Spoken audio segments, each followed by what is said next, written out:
ஒரு கஸ்டமரு பழைய பட்டு புடவ ஒண்ணு குடுத்து, அவங்க பொண்ணுக்கு வந்து பாவாடை சட்டை தைக்க சொல்லி கேட்டிருந்தாங்க.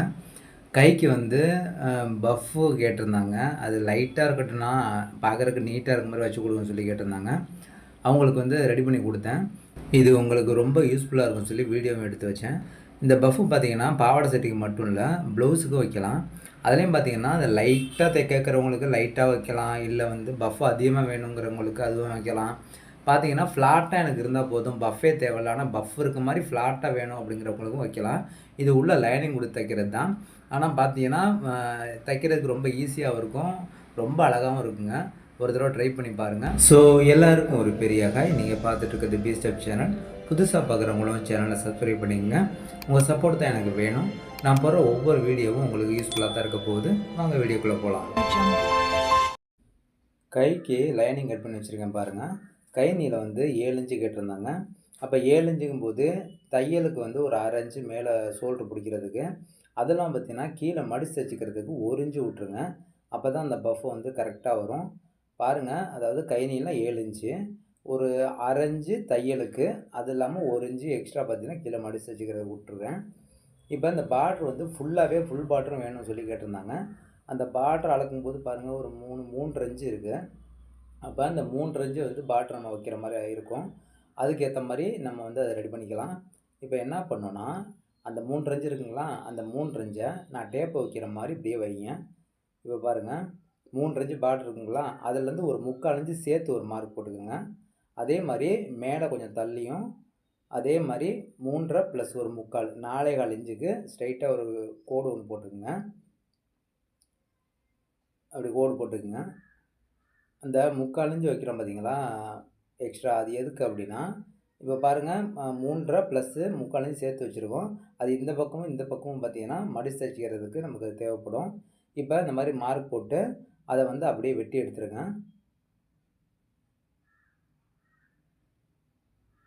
இப்ப அதில பார்த்தீங்கன்னா, இந்த சென்டருக்கு ஒரு வெட்டு, அதே மாரி இந்த சென்டருக்கு ஒரு வெட்டு ஒண்ணு போட்டுக்கலாம். இப்ப பார்டர் வந்து இந்த பீஸ்ல தான் நம்ம வைக்க போறோம். அதனால அந்த பீஸ விரிச்சு, அதில போட்டு எவ்வளோ தேவையோ அத கட் பண்ணி எடுத்துக்கலாம். இப்ப பாருங்க, பார்டர் வந்து இந்த பக்கம் தான் மேல வரும். அதனால இந்த பீஸ அப்படியே நான் போடுறேன். எவ்வளோ தேவையோ அத வந்து அப்படியே கட் பண்ணி எடுத்துக்கலாம். இப்ப 2 கைங்கிறனால 2 பார்டர் இதே மாரி ரெடி பண்ணிக்கங்க. 2 பார்டரும் இந்த மாரி எடுத்துக்கலாம். உங்களுக்கு ஒரு கைக்கு தான் பஃப் வச்சு காட்டப் போறேன். அதனால ஒரு செட்டு வந்து நான் எடுத்து வச்சிருக்கேன். இப்ப இன்னொரு பீஸ் இருக்கு பார்த்தீங்களா? அது வந்து இப்ப எவ்வளோ இருக்குன்னு பார்க்கலாம். அது பார்த்தீங்கன்னா, இப்ப ஒரு 4 1/4 இன்ச் இருக்குது. அந்த 4 1/4 இன்ச்சுக்கு வந்து நம்ம பஃப் வச்சுக்கணும். இப்ப புடவையில பாவாடை கட் பண்ணது போக, மேல பார்த்தீங்கன்னா எக்ஸ்ட்ரா பீஸ் ஒண்ணு இருந்துச்சு. அந்த பீஸ்ல தான் நான் பஃப் வச்சுக்க போறேன். ப்ளவுஸுக்கா இருந்தா என்ன பண்ணுங்க, ப்ளவுஸ் துணிய வெட்டுனது போக, புடவ துணியிலேயே சைடுல வந்து கட் பண்ணி இதே மாரி நம்ம 2 பீஸ் எடுத்துக்கலாம். இல்ல சில்க் காட்டன்ல வைக்கணும் அப்படின்னா, சில்க் காட்டன் ஒரு 1/2 மீட்டர் எடுத்தீங்கன்னா, அத 1/4 மீட்டரு, 1/4 மீட்டரா 2ஆ பிரிச்சு 2 கைக்கு வச்சுக்கலாம். இப்ப பாருங்க, நான் போட்ட மாரியே அப்படியே போடுங்க. இப்ப அகலத்தில பார்த்தீங்கன்னா, ஒரு 1 1/4 இன்ச் எக்ஸ்ட்ரா இருக்கு. இப்ப பஃப் கம்மியா இருக்குங்கிறதுனால ஒரு 1 1/4 இன்ச் எக்ஸ்ட்ரா வைக்கிறோம். இதே இது வந்து பஃப் அதிகமா வேணும் அப்படின்னா, அங்க அகலத்தில பார்த்தீங்கன்னா, ஒரு 2 இன்ச் வச்சுக்கலாம். இப்ப நான் போட்ட மாரி இந்த கைய அப்படியே வச்சுருங்க. இப்ப அகலத்தில ஒரு 1 1/4 இன்ச் இருக்கு. இப்ப நீளத்தில பார்த்தீங்கன்னா, ஒரு 20 இன்ச் தேவைப்படும். அதனால நான் போட்ட மாரி கை போட்டு, அங்கருந்து பார்த்தீங்கன்னா, அப்படியே நேரா அளந்துக்கங்க. பாருங்க, எக்ஸ்ட்ரா ஒரு 20 இன்ச் இருக்க மாரி பீஸ் எடுத்துக்கங்க. இப்போ உங்களுக்கு கம்மியா தான் இருக்கு, இல்ல ஒரு 15 இன்ச்சு 16 இன்ச்சு இவ்வளோ தான் இருக்குனாலும் ஒண்ணும் இல்ல. பஃப் கொஞ்சம் கம்மியா வரும் அவ்வளோதான். மிச்சப்படி போதும். இப்ப இது 2 கைக்கு நான் எடுத்திருக்கேன். இப்போ உங்களுக்கு ஒரு கை தான் வச்சு காட்டப் போறேன். அதனால ஒரு பீஸ மட்டும் நான் எடுத்துக்கிறேன். இப்ப என்ன பண்ணுங்க, இந்த பீஸ வந்து நல்லா அயர்ன் பண்ணிக்கணும். இப்போ ஒரு பீஸ் எடுத்து ஃபுல்லா நல்லா அயர்ன் பண்றேன்.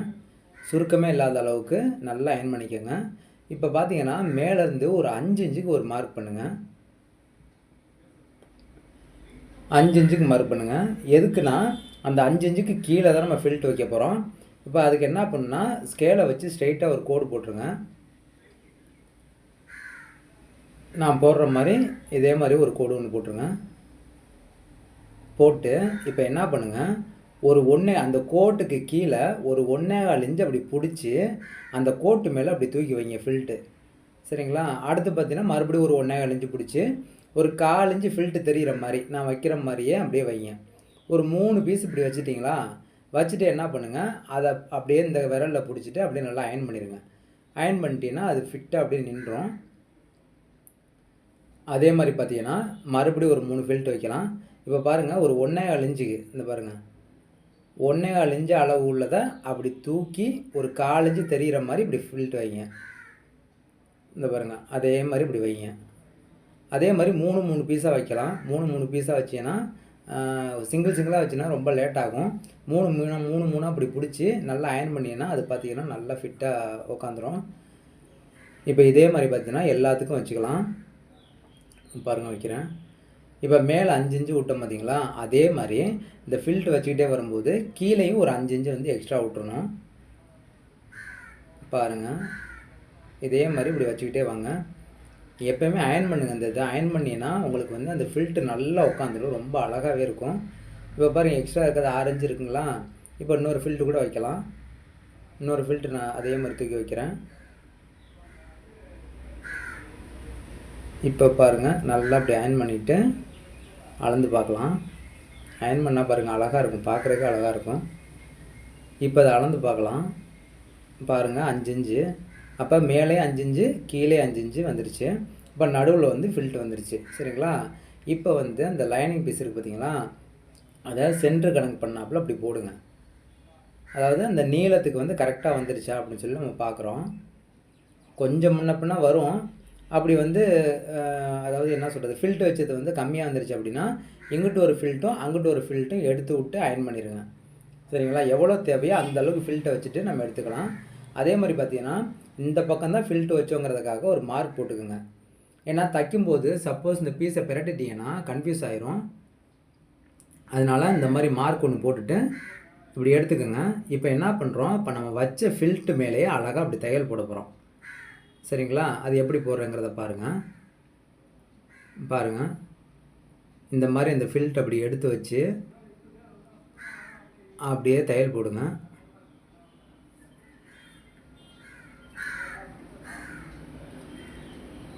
இப்போ என்ன பண்ணுங்கள், இப்போ 3 பிடிச்சோமா, அதே மாதிரி அந்த ஒரு 3 பீஸாக அப்படி எடுத்து ஒன்று மேலே ஒன்று அப்படியே அந்த 1/4 இன்ச்சு தெரிகிற மாதிரி நம்ம எப்படி வந்து அயன் பண்ணோமோ அதே மாதிரி இப்படி தைங்க. இது ஒன்று மட்டும் கொஞ்சம் சிரமமாக தெரியலாம், ஆனால் வந்து பழகிட்டீங்கன்னா ரொம்ப ஈஸியாக தாங்க இருக்கும். அதே சமயம் வந்து ஃபினிஷிங்காக ரொம்ப அழகாக இருக்கும். உங்களுக்கே கூட லேடிஸாக இருந்தால் உங்களுக்கே கூட வந்து இந்த மாதிரி பஃப் வச்சு தைச்சு பாருங்கள், ரொம்ப அழகாக இருக்கும். சில பேர் வந்து தூக்குன மாதிரி வேணாம்பாங்க, அவங்களுக்கு பார்த்திங்கன்னா ஃப்ளாட்டாகவே வைக்கலாம். இல்லைனா சும்மா ஒரு 1/4 இன்ச்சு 1/2 இன்ச்சு தூக்குன மாதிரி கூட நம்ம வச்சுக்க முடியும். இப்போ ஒரு பக்கம் தையல் போட்டேன். இப்போ என்ன பண்ணுங்கள், இன்னொரு பக்கம் கீழேருந்து எதுவும் போட்டுறாதீங்க, மேலேருந்து தான் போடணும். அதே மாதிரி இந்த பீஸை வந்து அப்படி எடுத்து வச்சு அதை ஒட்டி, அதாவது ஒரு 1/4 இன்ச்சுக்குன்னு வச்சுங்களேன், ஒரு 1/4 இன்ச்சுக்கு அப்படியே ஸ்ட்ரைட்டாக தையல் போட்டுவாங்க. இந்த ஃபில்ட்டு வைக்கும்போது பார்த்தீங்கன்னா லூஸ் விடாதீங்க. நம்ம எப்படி அயன் பண்ணோமோ அதே மாதிரி பார்த்தீங்கன்னா நல்லா இழுத்து வச்சு ஸ்ட்ரைட்டாக தையல் போட்டுக்கிட்டே வாங்க. ஒரு குறிப்பிட்ட தூரம் வந்தோன்னே பாருங்களேன், எல்லாத்தையும் அப்படி தூக்கி வச்சோம்னா அழகாக உட்காந்துரும். அப்படியே ஸ்ட்ரைட்டாக இழுத்து விட்டு தையல் போட்டுடலாம். அவ்வளோதாங்க. பாருங்கள், நம்ம அயன் பண்ண மாதிரி இப்போ நம்ம தையல் போட்டோம். இப்போ என்ன பண்ணோம், இப்போ இந்த ஃபில்ட் இருக்குது பார்த்தீங்களா, இந்த ஃபில்ட்டுக்கு சும்மா ஒரு மார்க் போட்டுக்கோங்க. அதே மாதிரி அந்த ஃபில்ட்டுக்கு ஒரு மார்க்கு. இப்போ 2க்கும் நடுவில் வந்து எது சென்றோ அதுக்கு ஒரு வெட்டு ஒன்று போட்டுக்கோங்க. இப்போ வெட்டு போட்டாச்சு. இப்போ பார்த்தீங்கன்னா இப்போ அந்த லைனிங் பீஸ் இருக்குது பார்த்தீங்களா, அதை வந்து இதில் வச்சு தைக்க போகிறோம். அது எப்படி பண்ணணும்னா, ஃபஸ்ட்டு இந்த பீஸ் வந்து அப்படியே பிரட்டிக்கங்க. அந்த வெட்டு தெரியுது பார்த்தீங்களா, அந்த வெட்டுக்கு இந்த லைனிங் பீஸோட சென்ட்ரு வெட்டு இருக்குது பார்த்தீங்களா, ஏற்கனவே நம்ம போட்டு வச்சோம்ல கட் பண்ணும்போது, அந்த வெட்டை அப்படி கரெக்டாக அப்படி தூக்கி வச்சு அப்படி ஸ்ட்ரெயிட்டாக தையல் போட்டு வரணும். பாருங்கள், ஒரு 1/4 இன்ச்சு வச்சு அப்படியே ஸ்ட்ரெயிட்டாக தையல் போட்டுவாங்க. இப்போ என்ன பண்ணுங்கள், இந்த இடத்துல கவனிங்க. இப்போ இந்த வெட்டு சென்டர் இருக்குது பார்த்தீங்களா, அதுலேருந்து தானே ஒரு 1/4 இன்ச்சு எக்ஸ்ட்ரா இருக்குது. இப்போ என்ன பண்ணணும்னா, இப்போ இந்த கையை வந்து அந்த எண்டு வரைக்கும் தூக்கி வைக்க போகிறோம். இப்போ பாருங்கள், சென்டருக்கு ஒரு கோடு ஒன்று போட்டுங்க. போட்டு இந்த கைப்பீஸை வந்து அப்படியே தூக்கி அந்த கோட்டு மேலே வைக்க போகிறோம். சரிங்களா? பாருங்கள், நான் வைக்கிற மாதிரி வச்சு அப்படியே தையல் போடுங்க. இது கொஞ்சம் நல்லா கவனிங்க.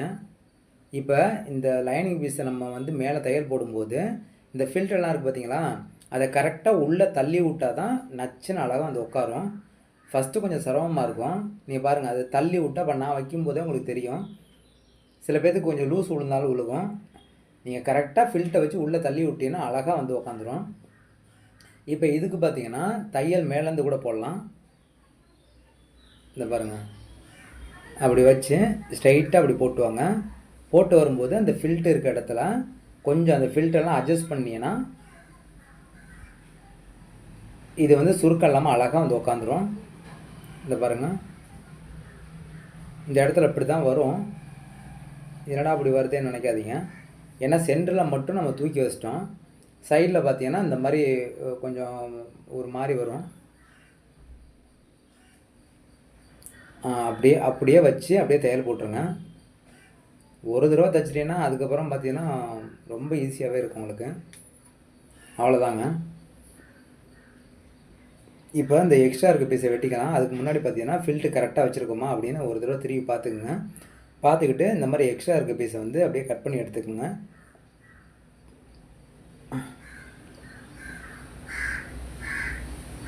அவ்வளோதாங்க. சென்டருக்கு ஒரு வெட்டு ஒன்று போட்டுக்கலாம்.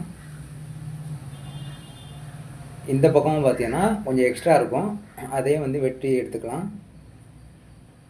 இதுக்கும் பார்த்தீங்கன்னா அந்த சென்டருக்கு வந்து ஒரு வெட்டு ஒன்று போட்டுக்குங்க. இது பாருங்கள், இதோட சென்ட்ரு அது ஒரு சென்ட்ரு, அதை வெட்டி எடுத்துக்கங்க. இப்போ பாருங்கள், பஃப் வச்சாச்சு. இது பாருங்கள், சென்டரில் மட்டும் அழகாக தூக்கியிருக்கும். இந்த சைட்லலாம் பார்த்தீங்கன்னா அப்படியே ஃப்ளாட்டாக அயன் பண்ண மாதிரி நச்சுன்னு இருக்கும். இது ரொம்ப அழகாக இருக்குங்க. ஒரு தடவை ட்ரை பண்ணி பாருங்கள். ட்ரை பண்ணி பார்த்துட்டு எனக்கு கமெண்ட் பண்ணுங்கள். இப்போ ஃபில்ட்டை வச்சு ரெடி பண்ணியாச்சு. இப்போ வந்து பார்த்தீங்கன்னா அந்த பார்டர் பீஸ் இருக்குது பார்த்தீங்களா, அதை வந்து ரெடி பண்ணி இதோட ஜாயின் பண்ணோம்னா கை முடிஞ்சுங்க. அவ்வளோதாங்க. ரொம்ப அதிக வேலையெல்லாம் இல்லை, ஈஸி தான். இப்போ அந்த பார்டர் நம்ம ரெடி பண்ணி வச்சுருக்கோம் பார்த்தீங்களா, அதில் இப்போ இந்த ஒரு பீஸ் எடுத்துக்கிறோமா, ஒரு பீஸ் எடுத்துகிட்டு என்ன பண்ணுங்கள், இப்போ நம்ம 1 இன்ச்சு எக்ஸ்ட்ரா விட்ருக்கேன்னா நம்ம கை லூஸுக்கு மடிச்சு தைக்கிறதுக்கு இங்கே பாருங்களேன், 1 இன்ச்சு விட்ருக்கோமா. இப்போ என்ன பண்ணுங்கள், ஒரு 1/4 இன்ச்சு பிடிச்சிக்கோங்க. இந்த பார்டர் அளவுக்கு ஒரு 1/4 இன்ச்சு அப்படி பிடிச்சி ஸ்ட்ரைட்டாக அப்படியே தையல் போட்டுருங்க.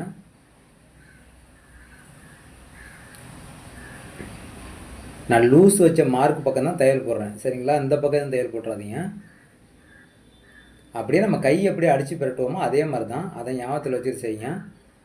இதே மாதிரி அந்த பார்டருக்கு ஏற்ற மாதிரி தையல் போட்டு நல்லா கீறிடுங்க. கீறிட்டு ஒரு அமுகு தையல் போட்டுருங்க. அமுகு தையல் போட்டு அந்த லைனிங் அப்படியே உள்ளே பெரட்டி அப்படியே ஸ்ட்ரெயிட்டாக ஒரு தையல் போடுங்க.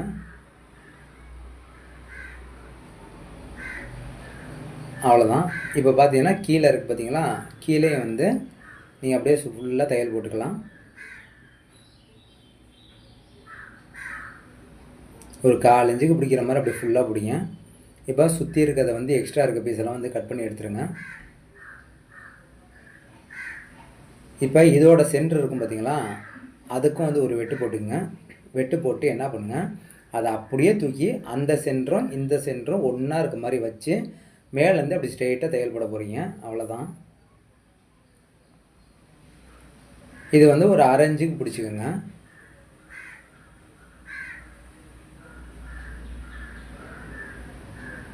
ஒரு 2 தையல் கூட நீங்கள் போட்டுக்கலாம், கொஞ்சம் நல்லா ஸ்ட்ராங்காகவே இருக்கும். சரிங்களா? பாருங்க, அப்படி பெரட்டினோம்னா அந்த பார்டரும் அழகாக அது மேலே உட்காந்துரும், அந்த பஃப்பும் அழகாக வந்துடும். இப்போ இதுக்கு ஓவர்லாக் போட்டுடலாம். ஓவர்லாக் போட்டு அதை அப்படியே பெரட்டி ஒரு அமுகு தையல் போட்டோம்னா நச்சுன்னு இருக்கும். இங்கே பாருங்கள், ஓவர்லாக் போட்டேன். இப்போ அது மேலேயே ஒரு அமுகு தையல் போடுறேன். அப்படியே ஸ்ட்ரெயிட்டாக ஒரு அமுகு தையல் போட்டிங்கன்னா நச்சுன்னு உட்காந்துடும் அது. பாருங்கள், இப்போ அந்த எக்ஸ்ட்ரா இருக்க பிஸ்ஸெல்லாம் வெட்டி விட்ருங்க. இப்போ பாருங்கள், இந்த பஃப் அழகாக வந்து உட்காந்துருக்கும். இந்த அயன் பண்ணது அது ஒரு தனி ஸ்டைலில் தாங்க இருக்கும், ஒரு அழகாக தான் இருக்கும். ஒரு தடவை இந்த மாதிரி பண்ணவங்க இருப்பீங்க, பண்ணாதவங்க இந்த மாதிரி பண்ணி பாருங்கள், ரொம்ப அழகாக இருக்கும். ப்ளவுஸு போட்டோம்னா சூப்பராக இருக்கும். இதே இது பார்த்தீங்கன்னா எனக்கு ஃப்ளாட்டாக வேணும், இந்த பஃபே வேணாம் அப்படின்னா அந்த 1.25 இன்ச்சு நான் தூக்கி வச்சேன்ல, அது வைக்க வேணாம். அப்படியே நீங்கள் தையல் போட்டு பெரட்டினீங்கன்னா ஃப்ளாட்டாகவே வந்துடும். இப்போ பாருங்கள், கை 7 இன்ச்சு நீளமாக பாருங்கள், அளந்து காட்டுறேன் பாருங்கள். தையலோடு சேர்த்து 7 இன்ச்சு இருக்குது. 7 இன்ச்சு வந்துருச்சுங்க. பாருங்கள், கை ரொம்ப அழகாக இருக்கும். வீட்டில் குட்டி பாப்பா இருந்தாலும் அதே மாதிரி தைச்சி பாருங்கள். லேடிஸாக இருந்துச்சுன்னா ப்ளவுஸுக்கு இந்த மாதிரி கை வச்சு பாருங்கள், ரொம்ப அழகாக இருக்கும். ஓகேங்க, இந்த வீடியோ வந்து உங்களுக்கு ரொம்பவே யூஸ்ஃபுல்லாக இருக்கும்னு நினைக்கிறேன். தேவைப்படுறவங்களுக்கும் ஷேர் பண்ணுங்கள், கமெண்ட் பண்ணுங்கள். ஓகே, பாய். வாழ்க வளமுடன்.